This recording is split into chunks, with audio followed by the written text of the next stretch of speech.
बच्चे जो मोबाइल आजकल यूज कर रहे हैं, तो एक शोध में पाया गया है कि 10 मिनट का मोबाइल फोन 10 ग्राम कोकेन की मात्रा को इस्तेमाल करने के बराबर होता है। तो आप खुद सोच लीजिए कि अगर आपने 10 ग्राम का कोकेन लिया है तो आप कितनी चेतना में रहती हैं जी। तो एक छोटा सा बच्चा 10 मिनट तो मोबाइल फोन यूज करता नहीं है, वो 2 घंटे 3 घंटे 4 घंटे जितनी देर उसकी माँ उसमें बिजी रहती है, उतनी देर तक अपने घर के कामों में जब तक बिजी रहेगी बच्चे को मोबाइल दे देगी कि बच्चा सुरक्षित रहे।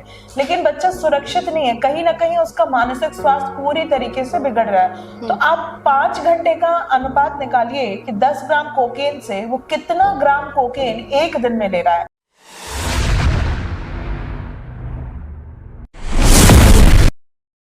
80 के दशक में लोगों के मनोरंजन का साधन हुआ करता था ब्लैक एंड व्हाइट टीवी। फिर धीरे धीरे समय बीतता गया और इसकी जगह कलर टीवी आ गए।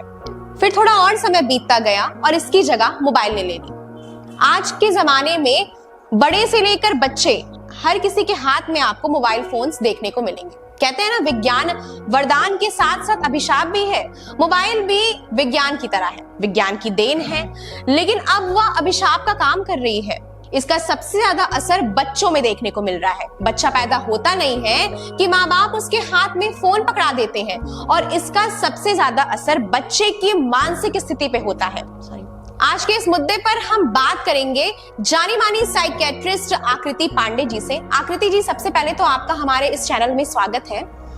Thank you so much. और बेधड़क खबर को मेरा आकृति पांडे की तरफ से आप सभी का बहुत बहुत धन्यवाद कि आपने एक बहुत सेंसिटिव टॉपिक के लिए मुझे टॉक के लिए यहाँ पे बुलाया है। आप सभी का बहुत बहुत धन्यवाद। मैम, हमारा जो पहला प्रश्न है वह ये है कि जो मोबाइल है वो बच्चों की मानसिक स्थिति पर किस तरीके से प्रभाव डालता है?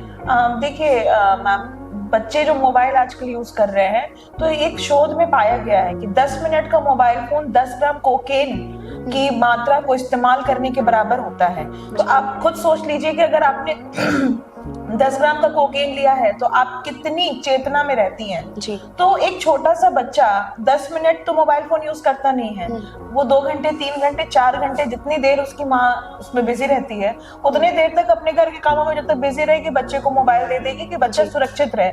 लेकिन बच्चा सुरक्षित नहीं है, कहीं ना कहीं उसका मानसिक स्वास्थ्य पूरी तरीके से बिगड़ रहा है। तो आप 5 घंटे का अनुपात निकालिए कि 10 ग्राम कोकेन से वो कितना ग्राम कोकेन एक दिन में ले रहा है। और बात सिर्फ एक दिन की नहीं है, ये 30 दिन की सेम कहानी है। तो अब सोचिए कि वो पूरे महीने कितना ग्राम कोकेन ले रहा है। तो ये उसके दिमाग पे ऐसा असर होता है कि बच्चा न गूंगा होता है, न बहरा होता है, उसकी सुनने की क्षमता भी होती है, बोलने की भी क्षमता भी होती है। लेकिन कोई व्यक्ति जो बहुत ज्यादा मादक द्रव्य में इन्वॉल्व होता है वो बोलता नहीं है, वो शांत हो जाता है। वैसे ही एक छोटा सा बच्चा वो क्या करता है कि वो बोलने की क्षमता खत्म कर देता है। उसके कान में जो भी आवाजें जाती हैं वो ब्रेन तक प्रोसेस नहीं होती है, और प्रोसेस नहीं होने की वजह से बच्चे की आवाज चली जाती है।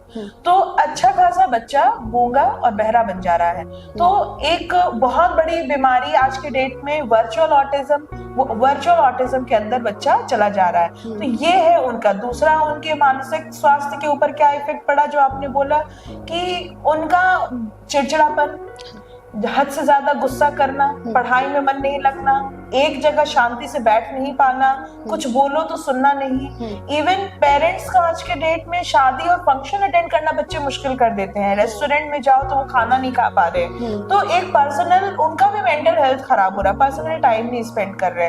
कुछ तो बच्चे इतना ज्यादा इन्वॉल्व हो गए हैं कि आपने भी न्यूज में, आप लोग क्योंकि न्यूज चैनल से ही हो, तो आपने देखा होगा कि बच्चे ने अपनी माँ की हत्या कर दी, अपने पिता की हत्या कर दी। गुस्सा इतना है कि हथौड़े से या घर में पड़ी कोई भी भारी चीज से मार मार के सर फोड़ देंगे, गला दबा देंगे। तो ये सारे जो है ये मेंटल हेल्थ को इफेक्ट करने की वजह से ही ये चीजें आ रही हैं, और ये सब का कारण सिर्फ मोबाइल है जी। मोबाइल एडिक्टेड एक वर्ड होता है, उसका क्या मतलब है?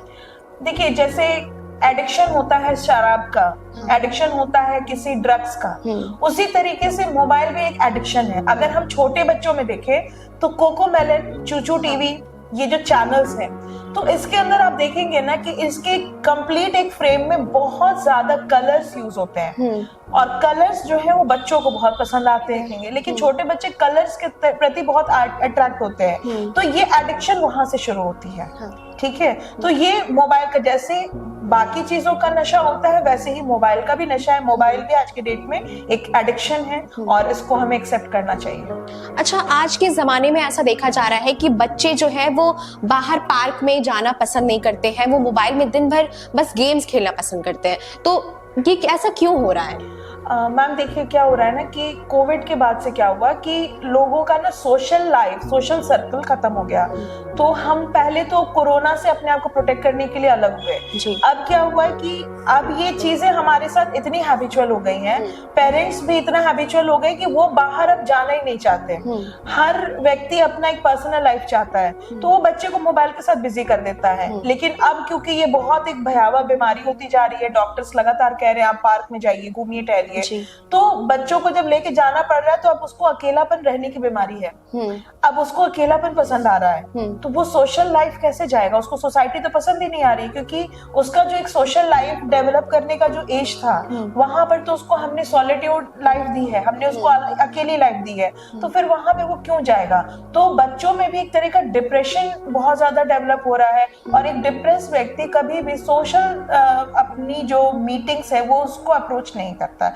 तो ये इसका रीजन यही है कि बच्चे डिप्रेस हैं, अकेले रहना चाहते हैं, वो चार लोगों के साथ नहीं रहना चाहते हैं। दूसरी चीज कि उनको बहुत ज्यादा, जब हम बच्चों को पार्क में लेके जाते हैं तो कई गाड़ियां हैं, चिड़िया है, कई तरह की आवाजें बच्चों के कानों में जाती हैं, उनसे उनको बहुत ज्यादा इरिटेशन होती है। तो ये सारे कारण है जिसकी वजह से बच्चे डेवलपमेंट के लिए बाहर जाना ही नहीं चाह रहे हैं। अच्छा, बात करें पेरेंट्स की, तो पेरेंट्स का क्या रोल रहता है इसमें?